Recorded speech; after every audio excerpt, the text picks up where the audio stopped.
విశాఖ ఉక్కు ఆంధ్రుల హక్కు, దానిని కాపాడుకునేందుకు ఎంతటి పోరాటానికైనా సిద్ధమంటూ ఉమ్మడి కేంద్ర కార్మిక సంఘాల నాయకులు ముక్త కంఠంతో హెచ్చరించారు. నంద్యాల పట్టణంలోని సిపిఐ జిల్లా కార్యాలయంలో ఏఐటీయూసీ, సిఐటియు, ఐఎఫ్టియు సంయుక్త ఆధ్వర్యంలో భారీ రౌండ్ టేబుల్ సమావేశం జరిగింది.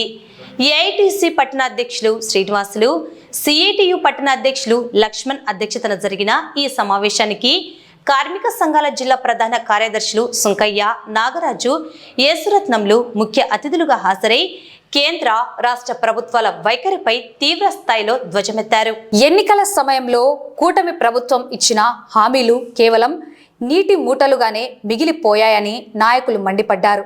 విశాఖ ఉక్కు కర్మాగారంలో ఈ నెల 8న జరిగిన ఘోర ప్రమాదంలో మరణించిన వారి సంఖ్య ఇప్పటికే 10కి చేరిందని, మరో 6గురు ఆసుపత్రిలో ప్రాణాలతో కొట్టుమిట్టాడుతున్నారని ఆవేదన వ్యక్తం చేశారు. గత 35 ఏళ్లలో లేని విధంగా ఇప్పుడు ప్రమాదాలు జరగడానికి ఫ్యాక్టరీలో కాలం చెల్లిన యంత్రాలను మార్చకపోవడమే కారణమని ఆరోపించారు. ఫ్యాక్టరీని మూసివేయాలని కుట్రతోనే పాలకులు బాధ్యతారాహిత్యంగా వ్యవహరిస్తున్నారని దుయ్యబట్టారు. ఈ సందర్భంగా కార్మిక సంఘాలు ప్రభుత్వాల ముందు కీలక డిమాండ్లను ఉంచాయి.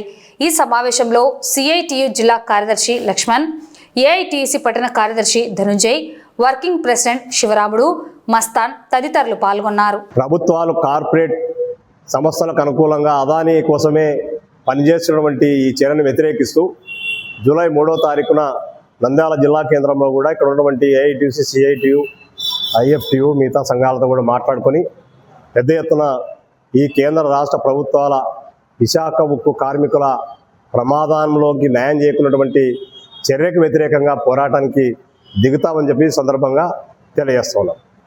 ఏఐటీసీ, సిఐటియు, ఐఎఫ్టియు మిగతా కార్మిక సంఘాలన్నీ కూడా ఏకపక్షంగా విశాఖ ఉక్కులో మరణించిన కుటుంబాలకు ₹1 కోటి ఎక్స్గ్రేషియా చెల్లించాలి. అలాగే ఎవరైతే ప్రమాదంలో గాయాలకు గురై చికిత్స పొందుతున్న వాళ్ళందరికీ కూడా ₹50 లక్షల ఎక్స్గ్రేషియా చెల్లించాలి, నష్టపరిహారం చెల్లించాలి.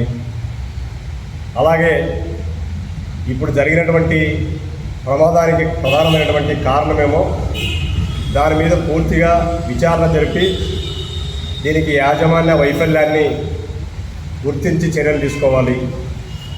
మూడేళ్ళుగా భవిష్యత్తులో ఇలాంటి ప్రమాదాలు జరగకుండా తీసుకోవాల్సినటువంటి జాగ్రత్తలు ఏంటో యాజమాన్యము, ప్రభుత్వం దీని మీద చొరవ చూపాలనే డిమాండ్తో ఈ కార్యక్రమాన్ని రూపొందించి కార్మిక సంఘాల ఆధ్వర్యంలో పిలిపించడం జరిగింది. ఈరోజు రాష్ట్ర వ్యాప్తంగా అన్ని జిల్లా కేంద్రాల్లో ట్రేడ్ యూనియన్స్ అన్నీ కూడా, కార్మిక సంఘాలన్నీ కూడా ప్రెస్ మీట్ పెట్టి రాష్ట్ర ప్రభుత్వానికి తెలియజేసేది ఏంటంటే,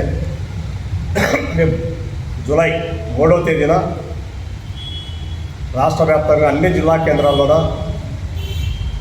బాధితులకు న్యాయం చేయాలి. ₹1 కోటి నష్టం, మరి ఎక్స్గ్రేషియా, గతగాత్రులకు ₹50 లక్షల ఇందాక చెప్పిన ఈ డిమాండ్స్ అన్నీ కూడా పరిష్కారం చేసే దిశగా లేనందున వ్యతిరేకంగా నిరసన ప్రదర్శనలు చేయాలని చెప్పేసి జూలై 3వ తేదీన పిలుపు ఇవ్వడం జరిగింది.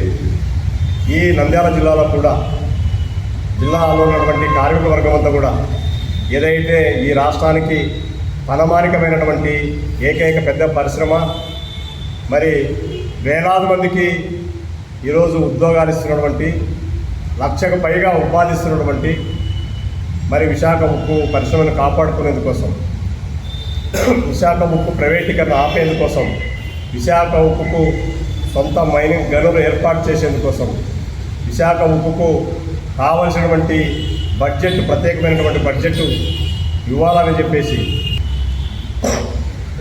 ఆందోళన దిగుతూ ఉన్నాయి. దీన్ని పూర్తిగా అణచివేసేందుకోసమే ఈరోజు ఈ ప్రమాదానికి కారణం కూడా మొదటి కారణం.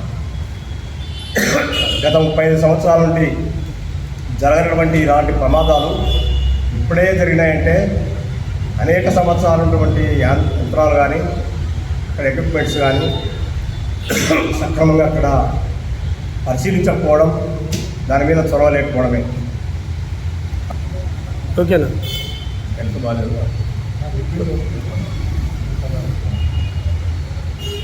అది కంటిన్యూ అవుతుందా? ఈ ప్రమాదాలు మరీ భవిష్యత్తులో జరగకుండా ఉండేందుకోసం